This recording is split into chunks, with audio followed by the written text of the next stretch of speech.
2 number আরেকটা button হচ্ছে ন্যায়পরায়ণতা এবং সত্যবাদিতা। আর এর উল্টা বাটনটা হচ্ছে 2 নাম্বারি রাস্তা, ধোঁকাবাজির রাস্তা, দুর্নীতির রাস্তা, মিথ্যার রাস্তা। তাহলে এই 2 নাম্বার মিথ্যা, দুর্নীতি, ধোঁকাবাজি, এটা হচ্ছে গোলামির রাস্তা।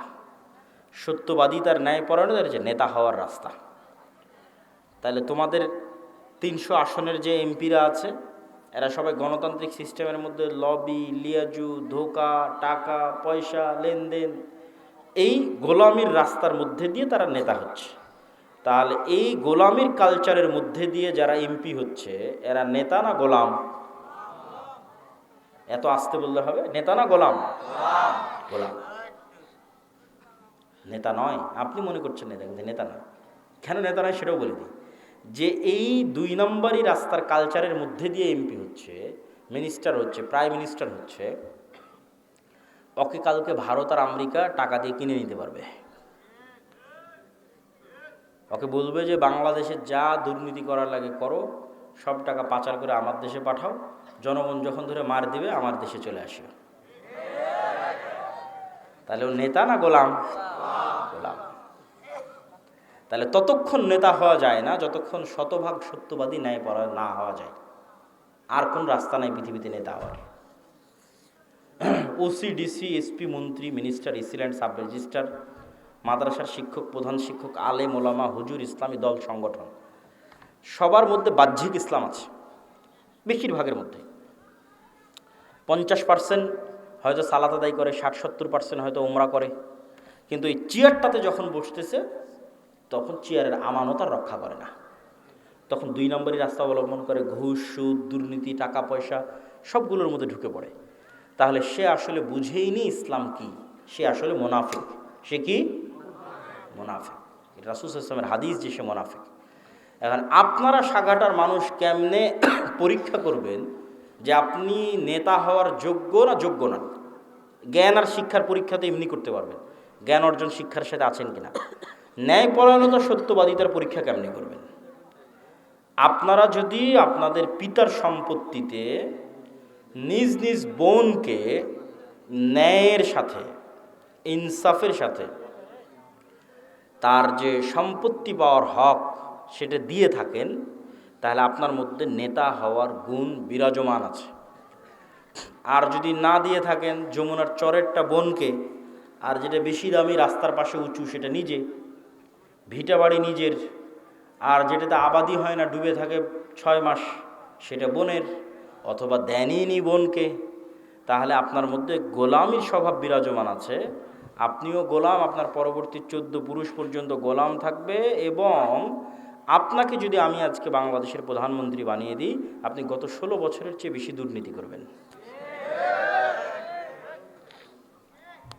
তাহলে এই যতক্ষণ পর্যন্ত নিজ নিজ জায়গা থেকে সবাই সত্যবাদী এবং ন্যায়পরায়ণ না হয়ে, যতক্ষণ তো বুঝেইনি ইসলাম কি, ও তো নিজেকেই ধোকা দিচ্ছে। মনে করছে আরে আমি হজ করলাম, ওমরা করলাম, সালাত আদায় করলাম, মসজিদ মাদ্রাসায় দান করলাম, বিশেষ অতিথি, প্রধান অতিথি হয়ে বসে আছি, আর কি? সব মুনাফিক।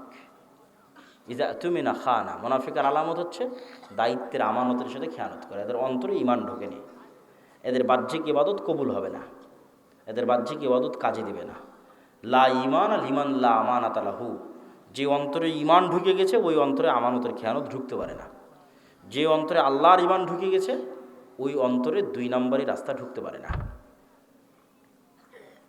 সম্মানিত উপস্থিতি, আল্লাহ সুবহানাহু ওয়া তাআলা আমাদের এই 5টা পয়েন্টের উপর, ঈমান বিল গায়বে ইয়াকিন, তারপরে হচ্ছে আল্লাহর সাহায্য ছাড়া বিজয় হয় না, আল্লাহর সাহায্য দুনিয়াতে আনার জন্য রাতের সালাত, সকাল সন্ধ্যের জিকির, 5 ওয়াক্ত সালাত তো লাগবেই, নাহলে আল্লাহ গণার মধ্যেই ধরবে না, কাউন্টের মধ্যেই ধরবে না।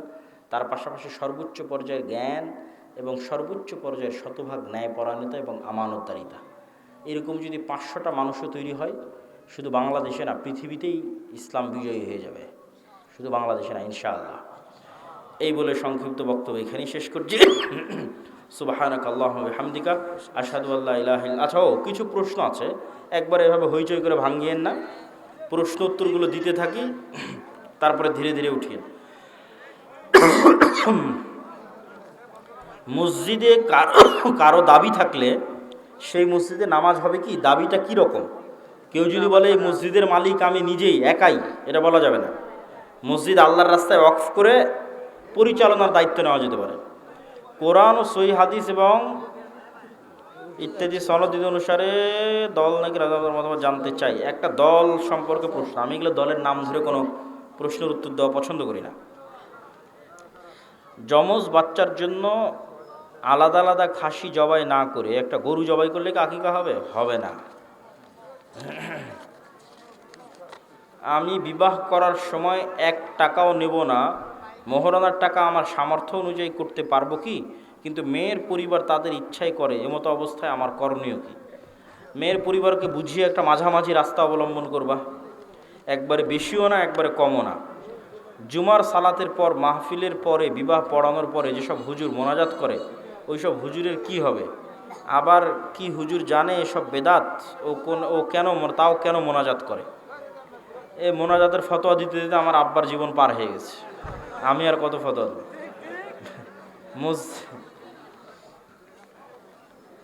ক্যালেন্ডার মসজিদের সামনে রাখা যাবে কি না? পশ্চিম দিকে যেদিকে মুখ করে আমরা সালাত আদায় করি ওই দিকে কিচ্ছু রাখা যাবে না, একদম সাদা পরিষ্কার ধবধবে, কিচ্ছু থাকবে না, যা থাকবে পিছনে। এমনকি ঘড়িও সামনে থাকবে না, পিছনে থাকবে। আমি পিতার বড় ছেলে, সংসারে বেশি পরিশ্রম করেছি, পিতার সম্পত্তিতে শ্রমের বিনিময়ে বেশি দাবি করা যাবে কি? এই সমস্যায় প্রায় সংসারেরই যারা বড় ভাই থাকে, দায়িত্ব পালন করে, তাদের সবারই সমঝোতার ভিত্তিতে আসলে আলহামদুলিল্লাহ করতে পারো, কিন্তু সমঝোতার ভিত্তিতে না আসলে জোরাজুরি করা, সম্পর্ক নষ্ট করে, এটা করা যাবে না। আচ্ছা, আমাদের আজকের এই প্রতিষ্ঠানটা আল জামিয়া সালাফিয়ার যে শিক্ষা বোর্ড, রবিতাতুল মাদারিস সালাফিয়া, সেটির সাথে অধিভুক্ত, তথা জামিয়া সালাফিয়ার সিলেবাসে এবং জামিয়া সালাফিয়ার থেকে শিক্ষক প্রশিক্ষণ নিয়ে কয়দিন আগে প্রায় 1 সপ্তাহ ব্যাপী জামিয়া সালাফিয়াতে শতাধিক শিক্ষকের প্রশিক্ষণ হয়েছে। আপনি ছিলেন? মাশাআল্লাহ, বারাকাল্লাহ ফিক। এই প্রতিষ্ঠান থেকেও শিক্ষকেরা গিয়েছিল ট্রেনিং নেওয়ার জন্য। তো জামিয়ার সিলেবাসে এবং জামিয়ার কাছ থেকে ট্রেনিং প্রাপ্ত হয়ে এই প্রতিষ্ঠান পরিচালিত হচ্ছে, মূল্যায়ন করবেন। এই একই প্রশ্নে দিয়ে যথা ফিতনা তৈরি করার দরকার নেই, 3টে দিয়েছে একই প্রশ্ন। বৈঠক শেষে দোয়া পড়ি, সুবহানাকা আল্লাহুম্মা ওয়া বিহামদিকা আশহাদু আল্লা ইলাহা ইল্লা আনতা আস্তাগফিরুকা ওয়া আতুবু ইলাইক। বই আছে মাত্র 3-4 কপি, যারা নিবা নিয়ে নাও। ও হ্যাঁ হ্যাঁ, জাযাকাল্লাহ খাইর। আর কারো প্রশ্ন আছে কি? চলে যাবে, যদি থাকে আপনারা বলতে পারেন, বিতর্ক প্রশ্ন বাদ দিয়ে জানার ইচ্ছা থাকলে। আছে কি কেউ প্রশ্ন করতে চান?